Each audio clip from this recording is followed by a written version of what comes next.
Evening, friends.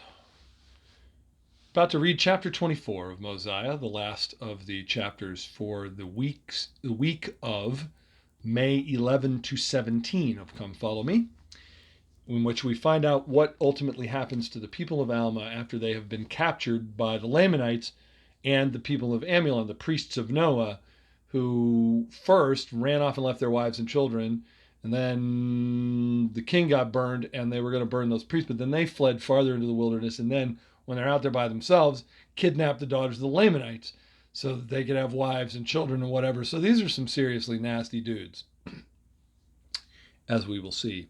Chapter 24.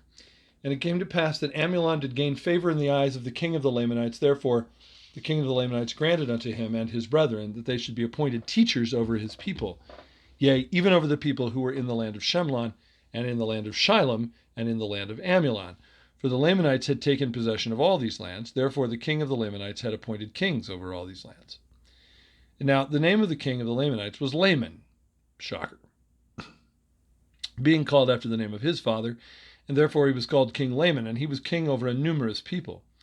And he appointed teachers of the brethren of Amulon in every land which was possessed by his people, and thus the language of Nephi began to be taught among all the people of the Lamanites. Remember, the Nephites and the Lamanites have been separate now for about 400 years. So it's not surprising that they don't really speak entirely the same language at this point. And they were a people friendly one with another. Nevertheless, they knew not God, neither did they know concerning, neither did the brethren, nevertheless, they knew not God. Nevertheless, neither did the brethren of Amulon teach them anything concerning the Lord their God, neither the law of Moses, nor did they teach them the words of Abinadi. But they taught them that they should keep their record and that they might write to one another. Apparently the Lamanites did not at this point have a written language. So this is a major improvement in their lives to be able to write to each other. And thus the Lamanites began to increase in riches, and began to trade one with another, and wax great, and began to be a cunning and a wise people, yea, a very cunning people, delighting in all manner of wickedness and plunder, except it were among their own brethren. And now it came to pass that Amulon began to exercise authority over Alma and his brethren, and began to persecute him, and cause that his children should persecute their children. For Amulon knew Alma, that he had been one of the king's priests, and that it was he that believed the words of Abinadi, and was driven out before the king. And therefore he was wroth with him, for he was subject to King Laman, yet he exercised authority over them, and put tasks upon them, and put taskmasters over them. And it came to pass that so great were their afflictions that they began to cry mightily to God. And Amulon commanded them that they should stop their cries. And he put guards over them to watch them, that whosoever should be found calling upon God should be put to death. And Alma and his people did not raise their voices to the Lord their God, but did pour out their hearts to him, and he did know the thoughts of their hearts. And it came to pass that the voice of the Lord came unto them in their affliction, saying, Lift up your heads and be of good comfort. For I know of the covenant which ye have made unto me, and I will covenant with my people, and deliver them out of bondage.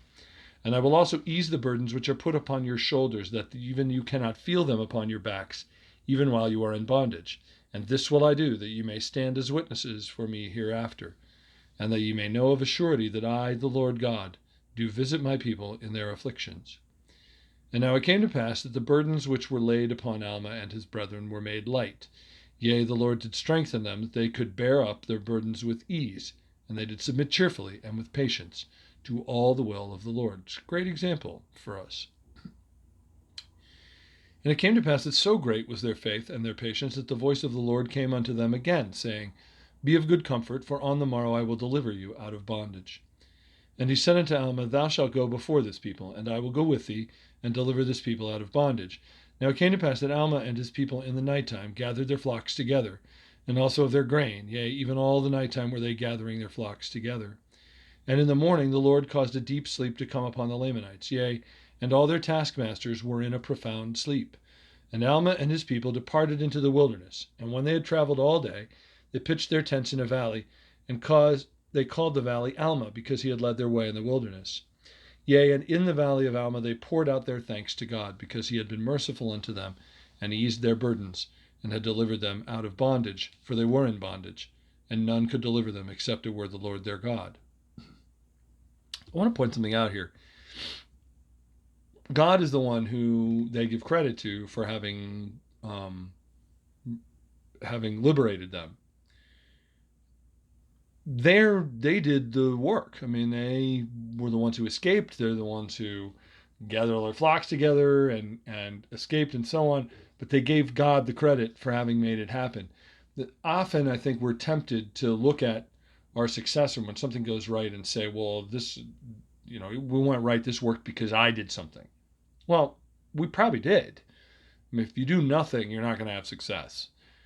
On the other hand, we've all had situations where we did the right thing. We were sure we did the right thing. We did it hard. We did it the best we could, and we got nowhere.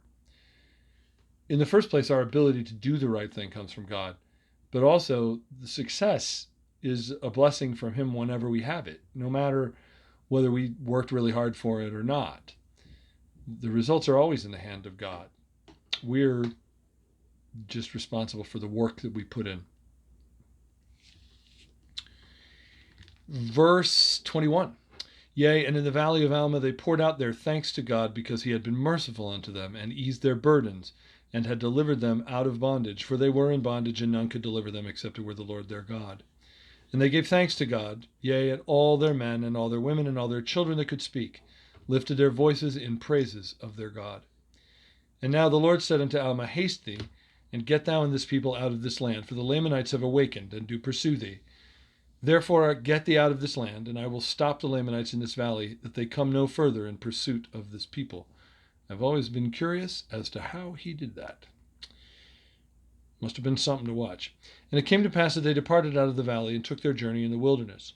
And after they had been in the wilderness 12 days, they arrived in the land of Zarahemla, and King Mosiah did also receive them with joy. 12 days they spent in the wilderness trying to find the people of Zarahemla, who were supposed to be a huge and numerous people, and they couldn't find them. 12 days. It's a long time.